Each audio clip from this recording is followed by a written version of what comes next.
program public relation dari BPKB. Pagi ini saya bersama kawan saya, saudara saya baru. Siapa nama Anda? Nama saya Rizky Imam. Kami berdua akan mengawal sebuah sejarah baru bahwa Undip untuk pertama kalinya memilih rektornya dengan kawalan mahasiswa dan alumni. Tepuk tangan semua.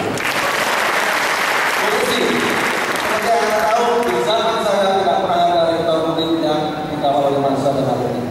Ini adalah sebuah kebutuhan dari zaman ada dalam zaman yang masa kita tidak pernah ditebak. Kalau itu silakan Bu, dipanggil satu persatu. Inilah rektor Undip 2015-2019. Silakan Bu. Oke, kita panggilkan langsung dari nomor urut 1. Ada Profesor Dr. Insinyur Slamet Budi Praetto, MSc. Silakan.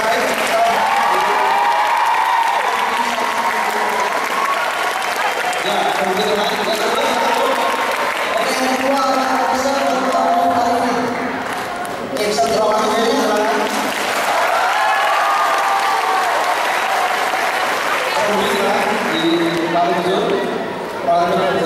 Yang ketiga ada Profesor Dr. Yasman Utama.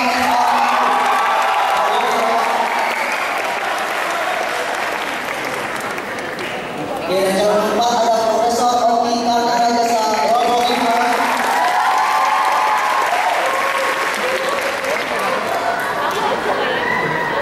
Dan yang terakhir ada Dr. Muhammad Nurdea.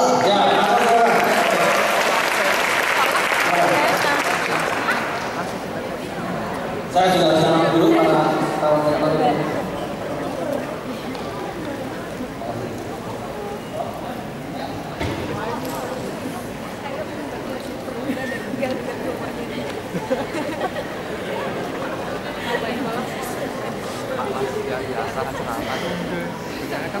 Oke, aturan mainnya adalah Bapak Ibu teman sekalian yang saya hormati, kita akan memulai debat ini dengan sesi yang sebenarnya sudah sangat banyak langsung dilakukan mana-mana. Kita akan mendengar sekali lagi visi-visi dan nanti dari pelaksanaan program apa yang akan beliau mereka lakukan para calon ini seandainya terpilih menjadi rektor 5 tahun yang datang. Nah, nanti meski 5 menit kita mengalami masing-masing, tidak lagi 3 menit karena ada satu sesi yang harus kita ambil. Maka dari nomor 1 sampai 5 kami mohon untuk menyampaikan visi dan dan beberapa rencana kerja, karena saya kira rencana kerja akan sangat menarik kalau bisa bertambah dari masing-masing. Begitu sih? Bisa kita mulai? Bisa dimulai ya, berarti nanti setiap calon akan diberikan waktu 5 menit, maksimal 5 menit, dan nanti di hadapan para bapak nanti ada waktunya. Sudah pada saat nanti waktu itu berbunyi, waktu bapak menjawab sudah habis. Ya, tidak perlu lagi diulang, nanti akan kita masuk saja berikutnya. Kita mulai dari nomor 1. Boleh, silakan. Kita akan bersama visi-visi dan rencana program kerja dari Prof. Slamet Budi Praetto. Silakan. 5 menit dari kita. Assalamualaikum warahmatullahi wabarakatuh. Selamat pagi, salam sehat, salam bahagia untuk kita semua. Dan sangat saya hormati dari pimpinan DPP, alumni DPD, dan Dewan Pembina serta para mahasiswa, teman-teman calon. Saya berani mendaftar mencalonkan diri sebagai rektor, pasti punya keinginan bahwa rektor ke depan akan lebih baik dari yang sekarang. Apa yang dilakukan bahwa Undip ke depan akan menjadi universitas research yang unggul melalui implementasi PTNBH yang mantap. Bagaimana kita bisa menuju ke sana? Ada persyaratan yang harus dipenuhi.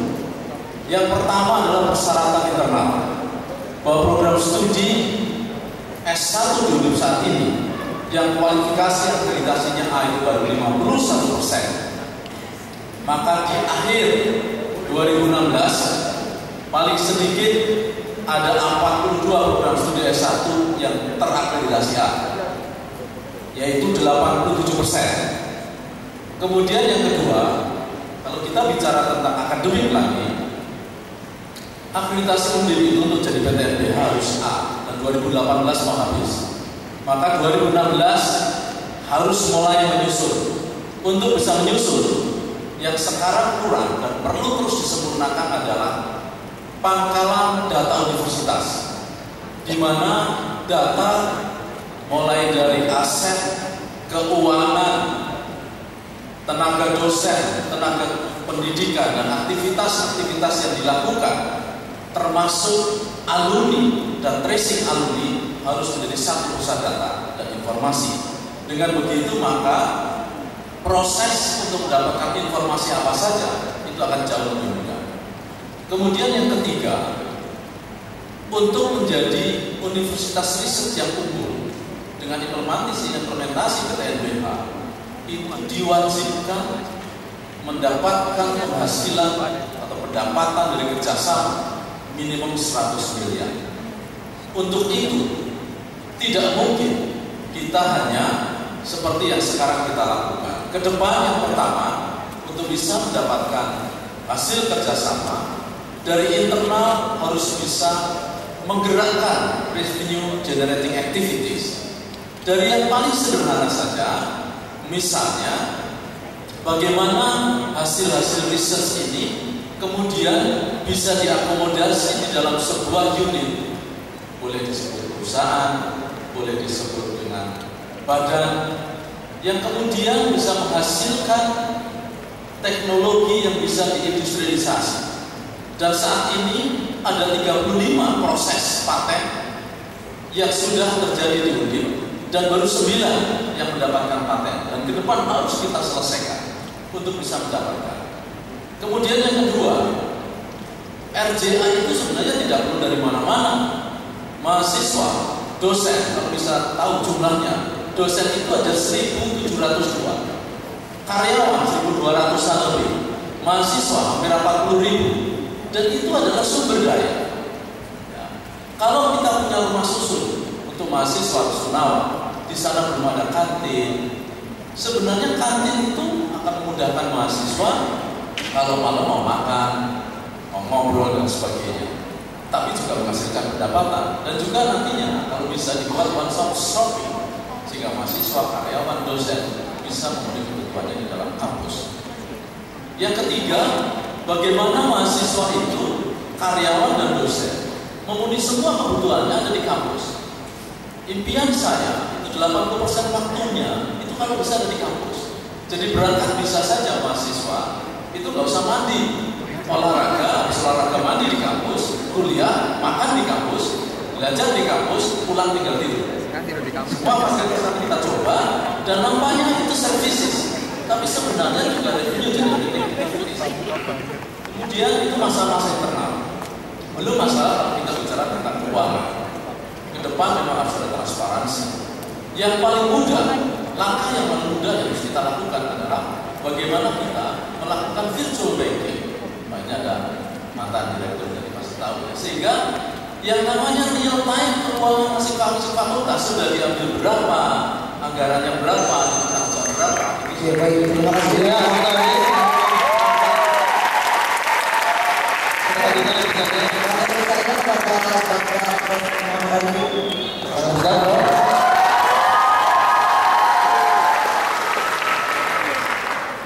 Assalamualaikum warahmatullahi wabarakatuh. Pagi, salam sejahtera bagi kita semua. Karena waktunya 5 menit, sehingga saya tidak bisa menyebutkan satu persatu. Bapak Ibu yang saya hormati, Dewan Pimpinan Pusat kita Undip, para dosen, adik-adik mahasiswa, terus BEM, Senan, di jajaran atas keluarga yang saya hormati. Jadi saya memandang bahwa visi dan misi Undip yang ingin menjadi universitas riset yang unggul di tahun 2020 beserta dengan pola ilmiah pokok pengembangan wilayah pantai itu merupakan sesuatu yang harus dipertahankan.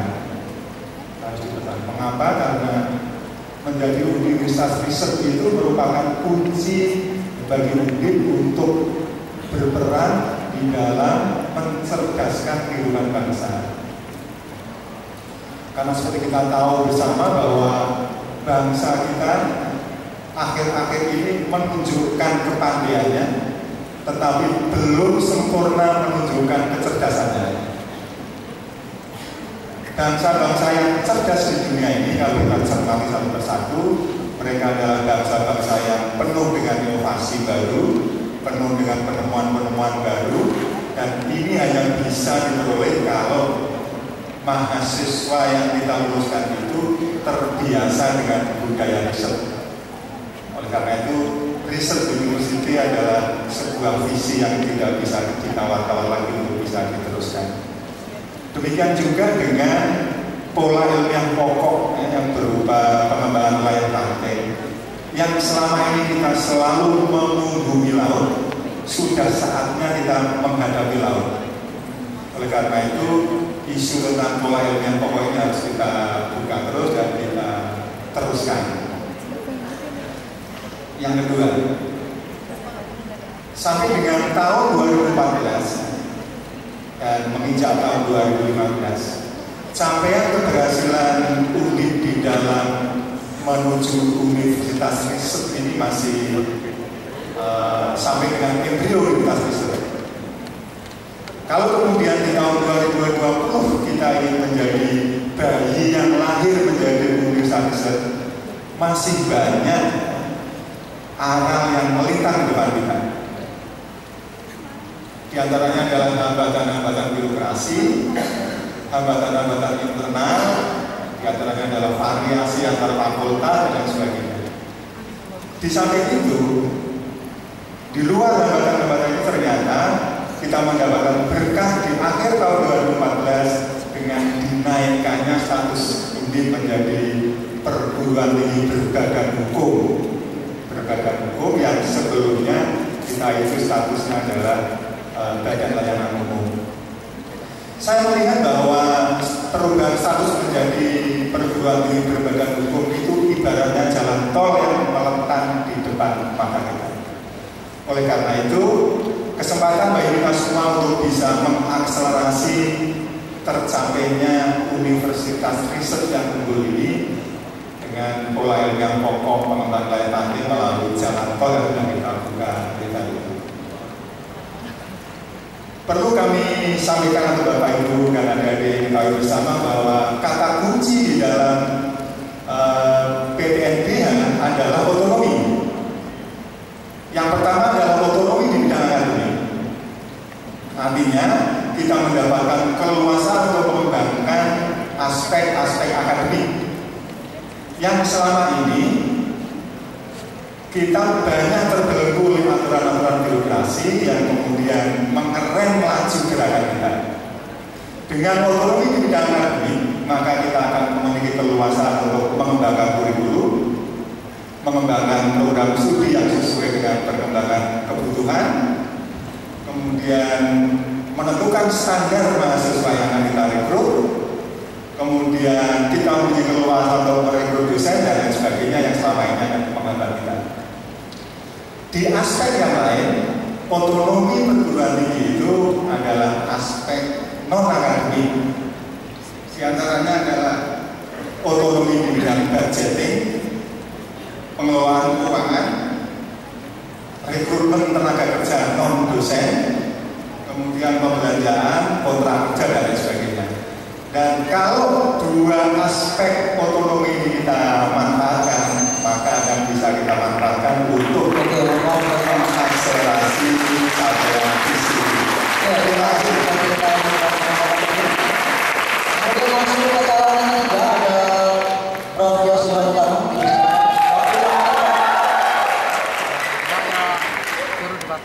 Ya, terima kasih.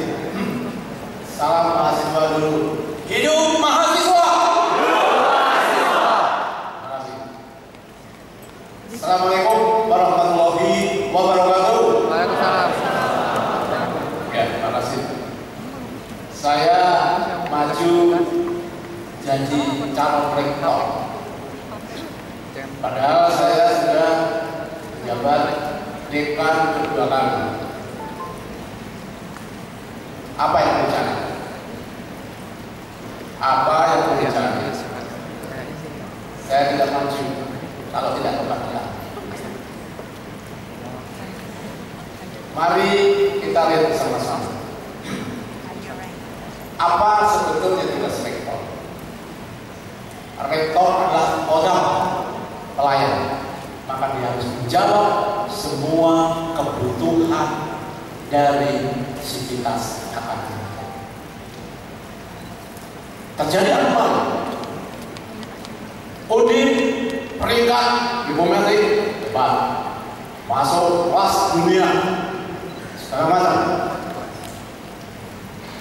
Adakah dampaknya besok? Apakah dengan demikian saudara telah mendapatkan pembayaran SPP yang UKT yang murah? Apakah kalian kemudian mudah mencari pekerjaan? Apakah kemudian dosen-dosen yang ngajar bisa mendapatkan pembayaran tepat waktu dan insya Allah sesuai dengan haknya? Saya melihat itu karena saya sebagai dekan 2 kali. Saya melihat itu karena pernah jadi PD 1, PD 4, ketua bagian. Kita juga bicara masalah PIP bukan hari ini. Sudah lama sekali, 20 tahun kita bicara PIP. Apa yang sudah kita dapat? Telur awur yang seperti itu. Kita bicara FCE,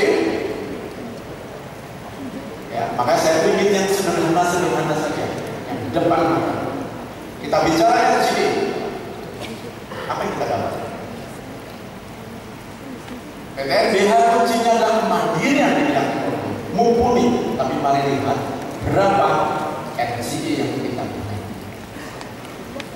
Rumah sakit yang saya dengar 1 bulan tidak lebih dari 30 juta per bulan dengan aset yang sebesar.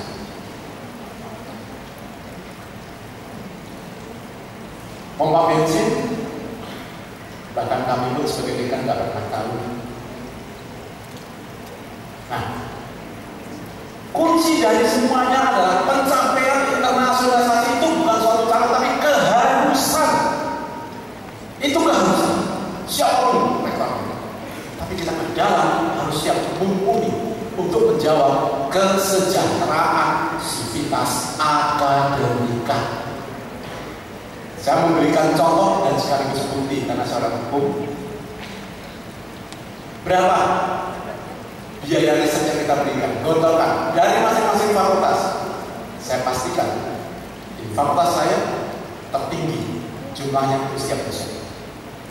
Itulah yang saya praktekkan bahwa untuk riset hukum di bidang risetnya dana pasti besar. Tapi itu semua kegiatan apapun tidak boleh dengan cara meningkatkan jumlah UKT mahasiswa.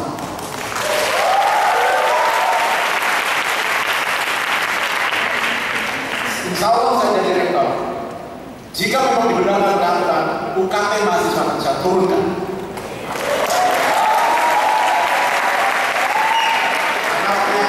Mudah sekali. Mari kita bicara apa? Dengan mudah. Contoh di fakultas hukum. Sekarang mahasiswa bayar 7 juta, kalikan 8 semester, 56. Insya Allah dengan model saya cukup bayar 30 juta. Bahkan yang sebagian besar gratis. Saya nggak cukup dengan 30 juta di awal. Mahal Pak, yang 25 juta dengan segi perbankan.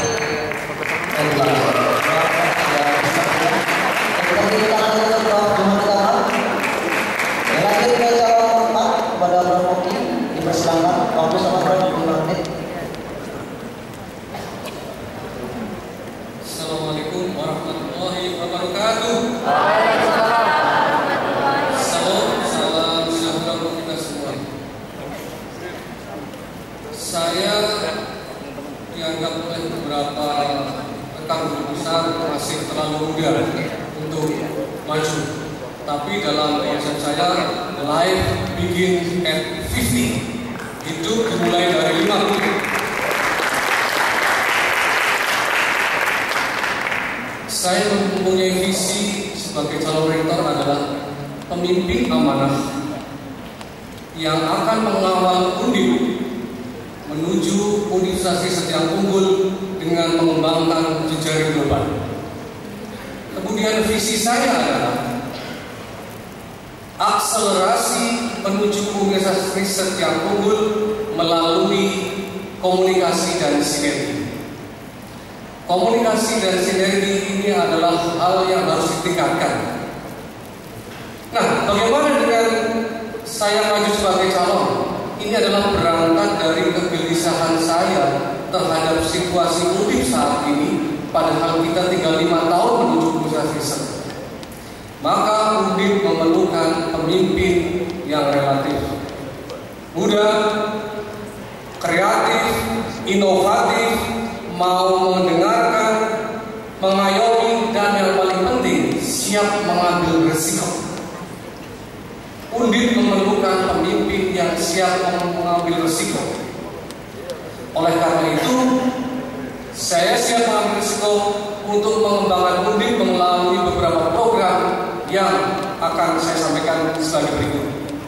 Saya akan sampaikan beberapa hal yang bersifat unggulan bagi saya. Yang pertama, alokasi dana penelitian akan ditingkatkan minimal 30% dari POPTN. Kemudian dana dari operasional Undip sebesar 10% untuk kegiatan riset. Kemudian saya akan meningkatkan alokasi anggaran untuk kemahasiswaan. Jadi tolong dicatat, kemahasiswaan akan mendapatkan porsi yang lebih banyak. Yang kedua, bagaimana terkait dengan hubungan antar lembaga? Insya Allah, kalau saya mendapatkan amanah, bulan pertama saya akan melakukan roadshow dan silaturahmi ke semua fakultas, semua lembaga. Saya akan bertemu dengan mahasiswa, dengan para alumni, bukan mereka yang datang ke rektor, tapi rektor yang akan soal dan mendengarkan aspirasi dari mahasiswa maupun aspek teman-teman lain yang ingin saya dengar. Kemudian selanjutnya, saya akan membuka pintu keterbukaan dengan kemahasiswaan. Saya akan lebih melibatkan alumni dalam kegiatan memimpin universitas. Selanjutnya, saya akan memanfaatkan aset-aset Undip untuk membantu kita menuju universitas riset. Contohnya, ada rumah sakit lab terpadu. Saya sudah menghubungi beberapa pihak yang siap melakukan investasi dan kerjasama untuk menghasilkan tidak hanya kualitas dari para penelitian yang bagus, tapi juga dana yang akan dihasilkan sebagai revenue.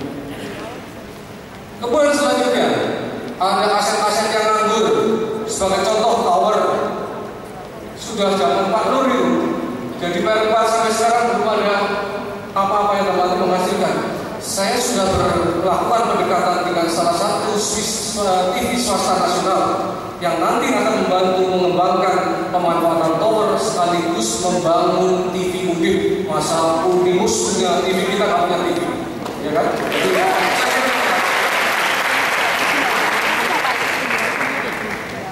Fasilitas yang terkait dengan kemahasiswaan juga akan saya tingkatkan. Tapi untuk alumni, siap-siap Pak Oki sudah punya setumpuk agenda yang akan saya diskusikan dengan ikatan alumni dalam rangka bahwa Undip menjadi universitas riset yang unggul pada tahun 2020. Atas dari bawahnya. Kemudian selanjutnya ada juga terkait dengan akselerasi guru besar. Saat ini kalau ditanya kita tidak tahu berapa jumlah calon guru besar. Saya juga akan membantu guru besar dalam rangka evaluasi guru besar pada tahun 2018 sehingga Undip akan tetap jaya. Demikian sekilas dari saya. Semoga akan menjadi gambaran yang nyata bagi Undip. Oke, kita calon nomor 5, Bapak Muhammad Mutia, dipersilakan. warahmatullahi wabarakatuh. Yang saya hormati DPP Kodim, Pak Sekretaris Senat, para dekan, para mahasiswa, para karyawan yang hadir dari media juga yang datang pada pagi ini. Ada yang sangat berbahagia bagi saya ketika saya lengser bersama Profesor Wibowo yang kami wariskan milestone Undip 2000 sampai 2025. Itu adalah pemikiran yang cukup panjang dari kita. Nah, milestone itulah yang mendorong saya mendaftar terakhir menjadi calon rektor. Karena perlu ada pengawalan yang ketat. Kita berada di Indo Research University, kemudian kita juga sudah beralih dari PTN DLU menjadi PTNBH. Ada yang paling menarik, PTNBH itu akan mengubah manajemen, akan mengubah struktur, akan mengubah budaya, dan akan mengubah target-target. Saya melihat visi, misi, dan tujuan Undip sudah ditop oleh Senat, dan ada Reza yang sudah dibuat oleh periode sekarang. Saya akan teruskan Reza itu ada 102 indikator kinerja universitas yang harus dikawal dengan baik. Kalau indikator kinerja ini kita kawal dengan baik, maka lahirlah universitas riset yang kuat. Para mahasiswa, para guru yang guru besar, para alumni yang ada di sini, saya membuat sabta karya. Saya terjemahkan tujuan yang sudah disepakati itu adalah paradigma baru Tridharma. Ini kata kunci, paradigma baru Tridharma plus. Bagaimana eksekusinya? Ada 7 program strategis yang kita sebut dengan sabta karya. Yang pertama adalah kuatkan profesionalitas dosen. Dosen adalah pendidik profesional dan saintis. Ini harus disentuh dengan baik.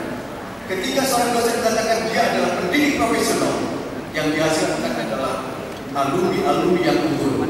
Ciri dari universitas riset adalah menghasilkan alumni unggul, menghasilkan ilmu baru dan teknologi baru, serta menghasilkan real produk untuk membangun bangsa. Nah, ini saya pikir kata kunci yang perlu kita kuatkan.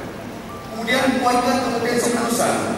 Saya akan melanjutkan pendidikan karakter bagi mahasiswa, merevitalisasi MKDU, membuka pagar-pagar dari fakultas. Kita harus terowongan.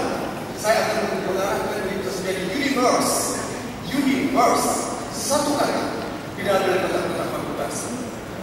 Kemudian kemampuan pendidikan ditingkatkan dengan pendanaan dan seterusnya.